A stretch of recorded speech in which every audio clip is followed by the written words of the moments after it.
Alors, shalom les amis, on continue le cours sur la tchouva de Chot Tzadikim. Ceux qui ont le livre devant eux, on est page 190 en bas. Iné Madrigot. En réalité, les amis, il y a beaucoup de niveaux de la tchouva.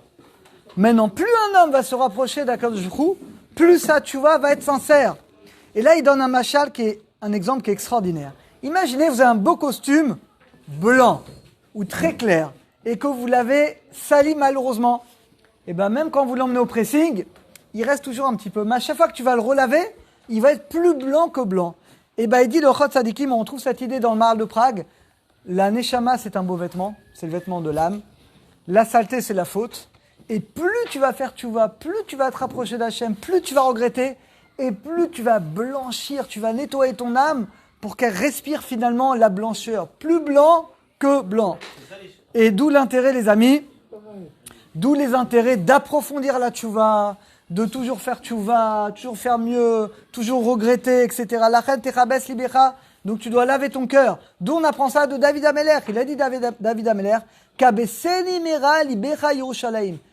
Purifie mon cœur, lave mon cœur de toute saleté. Donc on voit de là qu'il faut purifier son cœur. Et là les amis, c'est très beau. On va voir plusieurs cours là-dessus. Il va expliquer 20 choses qui sont le ikar, l'essentiel de la tchouva. C'est parti, Arishon. Itpos bebidach harata. La première chose dans la tchouva, les amis, on doit regretter. Vasim alibo, les amis, on doit regretter d'avoir transgressé la volonté d'Akadosh Baruch Hu. Et là, les amis, c'est très important parce que s'il n'y a pas ça, il n'y a pas de tchouva. On doit se dire dans notre cœur, qu'est-ce que j'ai fait? Comment j'ai pas eu peur de transgresser la volonté d'Akadosh Baruch Hu? Lo machalti, comment finalement je me suis laissé avoir par mon Etzara? Regardez, comment j'ai impurifié mon âme. Regardez ce qu'il dit, haseti chilouf, comment j'ai changé le kiff dans ce monde-là pour l'éternité du monde futur. Et les amis, on doit toujours se dire, si c'était un roi de chair et de sang, un vrai roi, comme dans certains pays encore aujourd'hui, qui te donne un ordre, et tu sais que si tu ne respectes pas cet ordre, ta vie est en jeu. Est-ce qu'il y a un petit malin qui va s'amuser à ne pas respecter? Alors comment c'est possible que nous, le maître du monde, nous donne des ordres, et que des fois on respecte, des fois on ne respecte pas? Donc c'est la première chose, les amis, pour faire tchouva. On doit avoir conscience qu'on a transgressé sa volonté, et on doit regretter. S'il n'y a pas le regret, eh ben il n'y a pas de tchouva. Deuxièmement, Hacheni, Azivat Achet, il faut abandonner la faute. Yazov Achoté, il faut abandonner ces mauvaises choses. Vegmor, et tu dois décider de ne plus refauter. Alors même si après tu retombes, tu refais tchouva.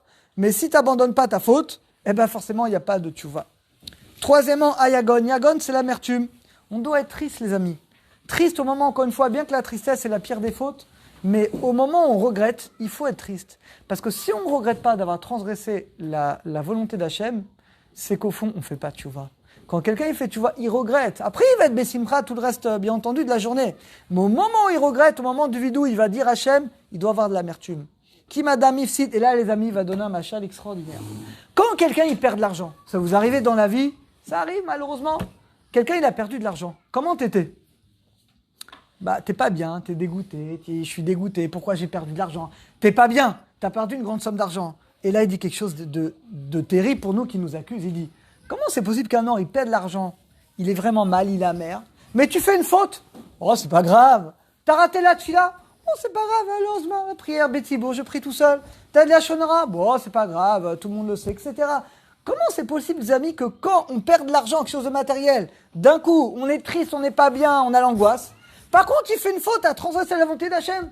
Oh, ça va, c'est pas grave, hein. Dieu, il va bien me pardonner. Hein. Mais les amis, c'est complètement dingue. Ça devrait être le contraire. Quand tu transgresses la volonté d'Hachem, tu devrais être mal. Comment j'ai pu transgresser? Comme ça, tu vas réparer. Et tu perds de l'argent. Bon, capara, merci Hachem. Au lieu d'avoir de maladie, il m'a enlevé un peu d'argent. Merci Hachem. Bon Hachem. Pile le contraire. Regardez, Imi Bedoshro, quelqu'un maintenant qui perd toute sa richesse. Il t'abelle. Il va être en deuil, il n'a plus rien. Vechen Ivginouch, Loalenu, il a une grave maladie, il a quelque chose. Il va être en tsar, il va être souffrir. Alors il dit, Kalva Chomer, quand on a transgressé la volonté d'Akadosh Baruch Hu. Les amis, c'est terrible parce que c'est pile le contraire. C'est qu'on est tellement habitué à faire d'avérotes que l'honora, c'est pas grave, etc. Kol Sheken, donc les amis, c'est un manque de conscience. Et le moussard, il est là pour élever notre conscience. Donc au contraire, la parnassa, c'est Hachem qui la donne. Donc il a donné, il a repris, Hachem te rendra 10 fois plus. Juste tu le remercies, il te donnera 10 fois plus. Par contre, quand tu fais une faute, là tu dois être amer. Et si tu es amer, tu vas faire tchouva et tu vas réparer.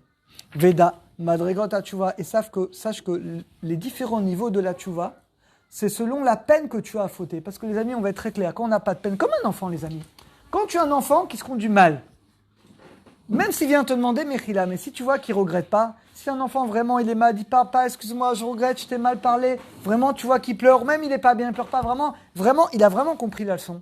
Là, tu es fier, tu dis, je suis content de toi mon fils, je vois que tu as compris, je te pardonne, allez, je t'enlève la punition. Mais si tu vois que le fils, il te demande Mechila, mais à chaque fois il refait tout le temps la même faute, tu dis, tu te moques de moi. À chaque fois tu dis pardon, et tu vois, il a un petit sourire, quoi. Pardon papa. Qu'est-ce que tu fais à un enfant comme ça? Si tu es un père intelligent, tu lui donnes une très grande punition pour l'obliger à changer, parce que c'est ça qui se moque de toi. Les amis, c'est pareil, nous. Si on ne regrette pas, on n'est pas amer quand on fait une faute, ça qu'on se moque de qui? On se moque d'Hachem. Et on se moque de nous-mêmes. Kitsaba metarat, regardez ce qu'il dit, parce que la peine vient de la pureté de l'âme. Quand on ressent la pureté de l'âme, c'est là qu'on a de la peine. Il dit à Kadosh Baruch Hu, il a pitié de l'homme, surtout de sa neshama, parce que la neshama, bien entendu, est une partie d'Akadosh Baruch Hu. Et là, je passe directement au chichi. La boucha. Des fois, les amis, c'est bien d'avoir honte. Quelqu'un qui fait une faute, qui a honte, c'est bien. On lui pardonne ses fautes.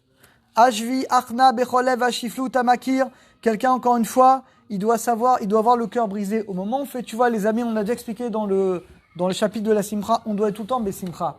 Mais au moment où on fait, tu vois, on regrette les fautes, là, il faut avoir le cœur brisé. Le cœur brisé, c'est pas la tristesse, mais c'est la conscience. Que Bémet, on a fait quelque chose qu'on n'aurait pas dû. Et chacun, encore une fois, chacun doit faire, tu vois, sur ce qui va pas. Et on va faire un passage très intéressant à Tishi. Shvira ta'ava. Écoutez bien. On doit être capable de briser les ta'avot, les envies. Écoutez bien. À ta'ava, les envies, ça va briser toutes nos actions. Des fois, les amis, il faut savoir se séparer un peu de tout le superficiel de la vie. Mais on doit un petit peu se séparer du matériel. Kozma shadam olecha ta'ava, parce que tant que tu suis ta passion, tu t'éloignes finalement d'Akadosh Baruch Hu. Comme c'est écrit dans la Torah, Vaishman Ishun Vaivat. Israël devient gros et il rejette Hachem. Ça quoi devient gros? Quand les Juifs ils sont dans la matérialité, ils ont beaucoup d'argent, ils construisent des maisons, souvent, pas toujours, mais souvent malheureusement, ils tombent dans l'orgueil, ils tombent dans toutes les fautes et c'est là qu'ils vont rejeter Akadosh Baruch Hu. Donc on doit faire attention à briser un petit peu sa ta'ava. Et là il dit quelque chose d'extraordinaire les amis. Vous savez qu'aujourd'hui, les jeunes, par exemple, ont des conseils. Aujourd'hui, on ne dit plus aux gens de jeûner. Regardez comme on était vendredi, là, les têtes de chacun. Aujourd'hui, les jeunes, on n'est plus au niveau de jeûner, on jeûne, tu n'arrives même pas à prier, à étudier, donc on ne conseille pas les jeunes. Mais quelque chose qui est encore plus grand. Quand tu brises ta tava, c'est plus grand qu'un jeûne. Par exemple, tu t'arrêtes à moitié, aux 3/4 de ta faim. Il y a un super dessert, etc. Tu dis, ça, je prends sur moi, je ne le fais pas. Et ça, aux yeux d'Akadosh Baruch Hu, c'est encore mieux qu'un jeûne. Parce que tu montres que tu te maîtrises. Quand tu jeûnes, de toute façon, que tu n'as pas à manger, tu ne manges pas. Mais c'est encore plus grand. Tu manges pour Akadosh Baruch Hu et tu t'arrêtes avant finalement d'être trop repu. Et ça, les amis, ça montre finalement que tu es capable de te dominer. Et ça, c'est quelque chose finalement d'extraordinaire. Et le dernier pour aujourd'hui à Syrie, 10e, Amistakel Barayot. Quelqu'un, lo alenu, qui regarde des femmes. Itnek Beshachut Enaim. Comment il va réparer? Maintenant, il doit apprendre à baisser ses yeux. Belashonara, quelqu'un qui dit du Lashonara, comment il va réparer? Il y a Sokba Torah, il va demander Mechila, mais après il va étudier la Torah. C'est-à-dire que tu as fauté par les yeux, maintenant tes yeux, tu dois les rabaisser. Tu as fauté par la bouche, ta bouche, elle doit faire plus de Torah. Ou Bechol Evar, chaque membre, Ishtadel et Kayem. Chaque membre qui a fauté, tu dois t'efforcer de faire des mitzvot. Vechal Muchachami, Bevarim, le membre avec lequel tu as fauté, c'est avec ce membre-là. Tes jambes, tu as utilisé tes jambes pour aller dans des endroits interdits. Maintenant, tu vas courir pour être dans les 10 premiers à la synagogue. C'est pas très dur ici. Pour être dans les 10 premiers et d'avoir le mérite de tout le monde. Les mains, maintenant tu vas donner à Tzedaka. Chaque faute que tu as fait. Et si tu as fait beaucoup d'avérotes, maintenant tu vas faire beaucoup de mitzvot. Tu vas diffuser la Torah. Et c'est pas de plus grande mitzvah aujourd'hui. Voilà, il dit Raglaïm, les jambes qui se dépêchaient de courir pour l'Avera. Maintenant tes jambes, tu vas utiliser pour venir vite à la synagogue, cours de Torah.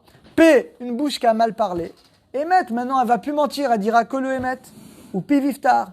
Yadaïm, les mains, Shofrot Damnaki, les mains qui, nous sont servies pour faire du mal. Maintenant, ces mains vont aider les pauvres. Des yeux hautains, la Gahava, maintenant, la personne va rabaisser. Son cœur hautain, son cœur, il va finalement le rabaisser. Donc, les amis, on va s'arrêter ici pour aujourd'hui. À demain, on va faire un magnifique 11e, le Cheshbon Nefesh, je le garde pour demain. ce sera un cours peut-être le plus important. Demain, on verra l'importance de faire le Cheshbon Nefesh. Cheshbon Nefesh, c'est de faire un bilan de sa vie pour savoir exactement où on en est.